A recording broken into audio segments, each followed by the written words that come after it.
Sevgili seyircilerim, mutfağıma hoş geldiniz, sefalar getirdiniz. Bugün sizlere Arap mutfağının çok önemli bir lezzetini hazırlayacağım. Nohut ile hazırlanan bir tarif geliyor. Falafel hazırlıyorum. Falafel için 2 su bardağı nohutu akşamdan tuzlu ve kaynar su ile ıslattım. 12 ile 15 saat arası ıslatılıyor. Pişirilmeden hazırlanan bir tarif. Falafelde ıslatılmış hali 5 su bardağına denk geliyor nohutumuz sevgili seyircilerim. Evet, burada bir yarım demet maydanozumuz var falafel için. 2 tane soğan, 1 tatlı kaşığı tuz, 1 çay kaşığı karbonat koyuyorum içine. Burada 3 diş sarımsak sevgili seyircilerim, 1 tatlı kaşığı pul biber, 1 tatlı kaşığı kimyon ve burada ise özel bir baharat. Baharatın ismini unuttum. Koşup bakıp geliyorum.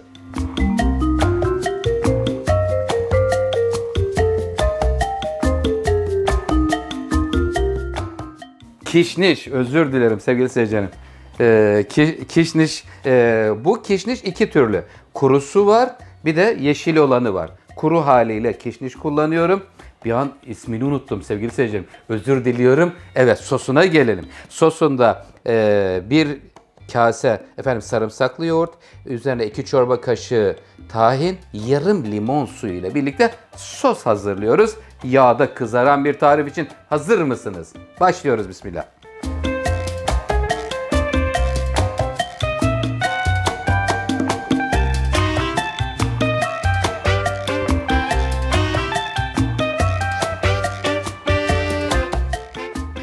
Güzelce suyunu süzdürüyoruz. Islatılmış olan nohutların. Şimdi bir karıştırma kabının içine haşlanmış olan nohutları bir alıyoruz. Özür dilerim. Nedense bugün dilim sürçülisan ediyor, affola, ıslatılmış nohutları. Evet, şimdi ıslatılmış nohutun üzerine soğan, sarımsak, maydanoz hepsini alıyorum. Burada güzelce hepsini bir karıştıracağım. Karıştırdıktan sonra kıymetli seyircilerim, parçalayıcıdan geçireceğiz.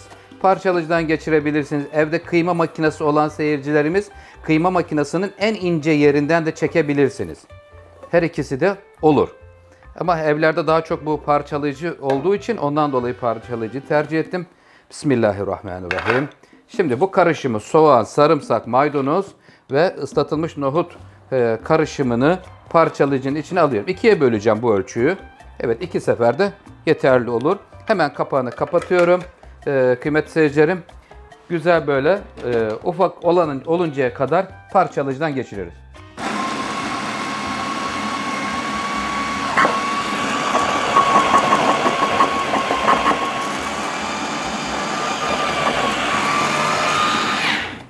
Kenarlarına yapışabilir. Şuralarda bakın, şöyle baktığınız zaman daha henüz tamamını almamış. Şöyle bir karıştırabilirsiniz. Kaşıkla yapın siz bu işlemi. Tekrar devam ediyoruz. Un ufak oluncaya kadar parçalayıcıdan geçiriyoruz.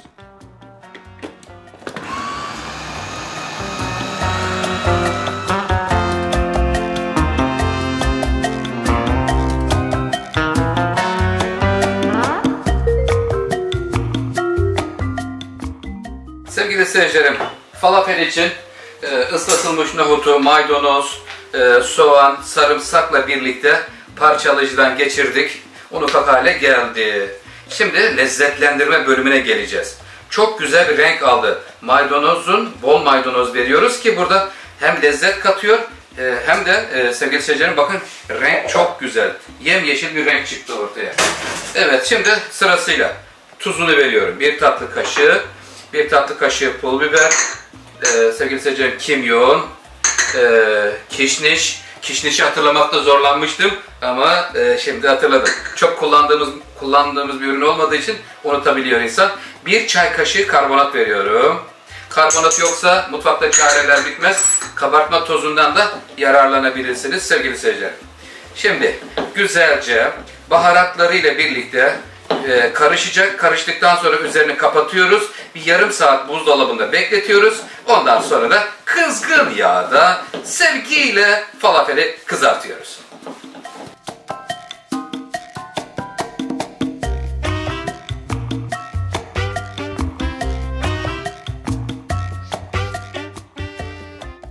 Falafelimiz yarım saat kadar buzdolabında bekledi.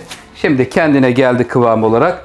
Buraya kontrol ettim. Bir kaşık una ihtiyacımız var. Çünkü elimizde yuvarlayıp da şekil vereceğiz sevgili seyirciler. Normalde falafelin bir kalıbı var. O kalıbıyla normalde şekli verilip yağ atılıyor. Ama bizim öyle bir kalıbımız olmadığı için evlerde de öyle bir kalıp bulunamayacağını düşünerekten bir kaşık un koyup yuvarlayıp ondan sonra yağda kızartacağım falafeli.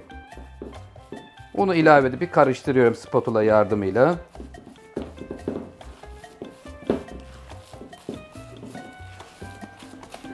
Evet, şu anda burası hemen hemen hazır sayılır. Sevgili seyircilerim, bakın rengi çok güzel oldu. Renk son derece başarılı.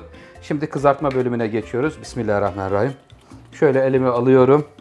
Burada efendim böyle normal yuvarlama metodunda değil de böyle uzun uzun bastırmalı. Şöyle yapıyoruz. Şurasını hafiften bir yok bastırmayalım.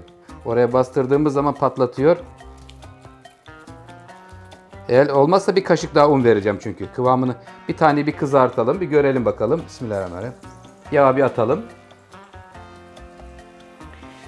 İçi yumuşak, dışı çıtır olacak çünkü özelliği şu andaki buradaki çok yumuşak ama sert olursa da yerken sert olur. Ondan dolayı kızgın yağda, sıcak yağda kızartıyoruz. Bir tane önce test yapıyorum. Peşinden tamamını aynı şeyi uygulayacağım.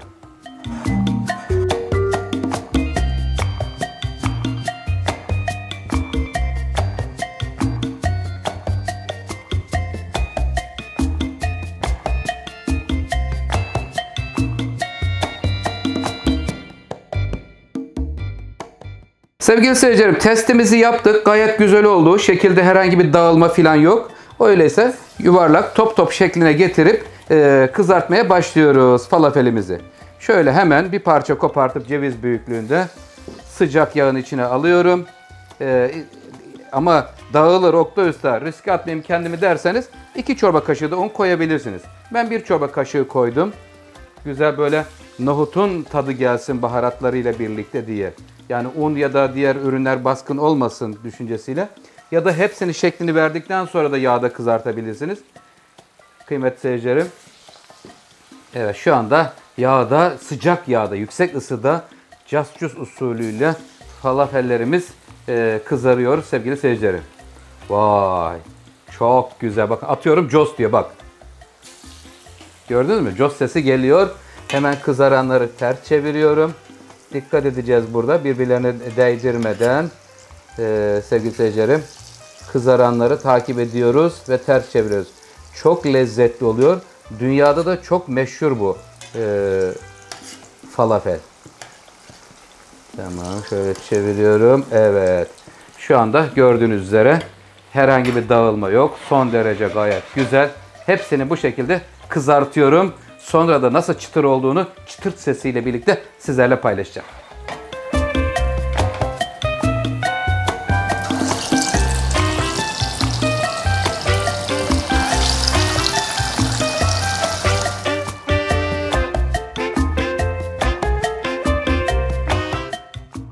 Evet, son tavamızdaki falafellerimizi de kızartıyoruz. Çok güzel oldu sevgili seyircilerim. Dışları çıtır çıtır, içi yumuşak.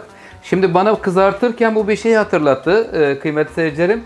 Bizim Türk mutfağımızdaki mücveri hatırlattı. Dünya mutfağından, Arap mutfağından bir lezzet hazırlıyorum. Bizdeki mücverler, patates mücveri, kabak mücverinin nohutlu halini hatırlattı sevgili seyircilerim. Ama tadı gerçekten güzel oluyor. Dünyada da çok tanınmış bir lezzeti sizlerle paylaşmış oluyorum kıymetli seyircilerim. Şimdi sosuna geçeceğim.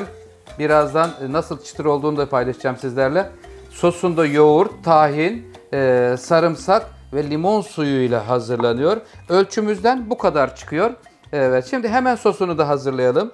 Sosunda kıymetli seyircilerim, bir kase sarımsaklı yoğurdun üzerine 2 çorba kaşığı tahin veriyoruz.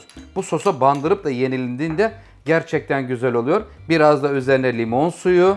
Bakın, limon, sarımsak, yoğurt. Güzelce karıştırıyoruz. Sonra sos haline dönüşüyor ve bandır bandır tahinli, yoğurtlu, sarımsaklı sos ile yeniliyor. Birazdan servis vakti yapacağım.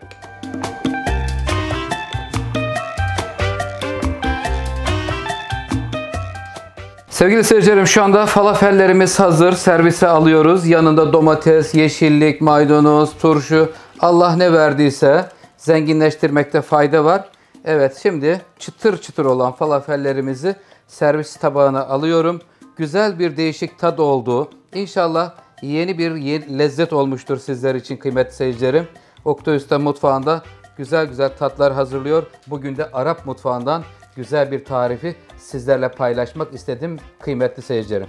Evet, şimdi falafelimiz hazır.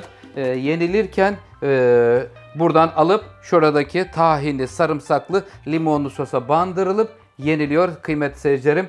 Evet, kanalıma abone olup bana destek olan dostlarımıza, seyircilerimize çok teşekkür ediyorum. Yeni lezzetlerde, yeni tatlarda buluşuncaya kadar derken efendim şu anda falafelin iç kısmını açıyorum ve sizlerle paylaşıyorum sevgili seyircilerim. Çok güzel bir renk çıkıyor içinden. Sanki yeşil fıstık varmış gibi güzel bir görüntü. Dışı çıtır çıtır, bakın kıyır kıyır oluyor burası. İçi yumuşak oluyor sevgili seyircilerim. Sonra şöyle daldırıyorsunuz sosa. Daldırıyor ve afiyetle yiyorsunuz. İnşallah güzel bir tadı olmuştur. Kendinize iyi bakın. Hoşça kalın, sağlıklı kalın. Allah'a emanet olun.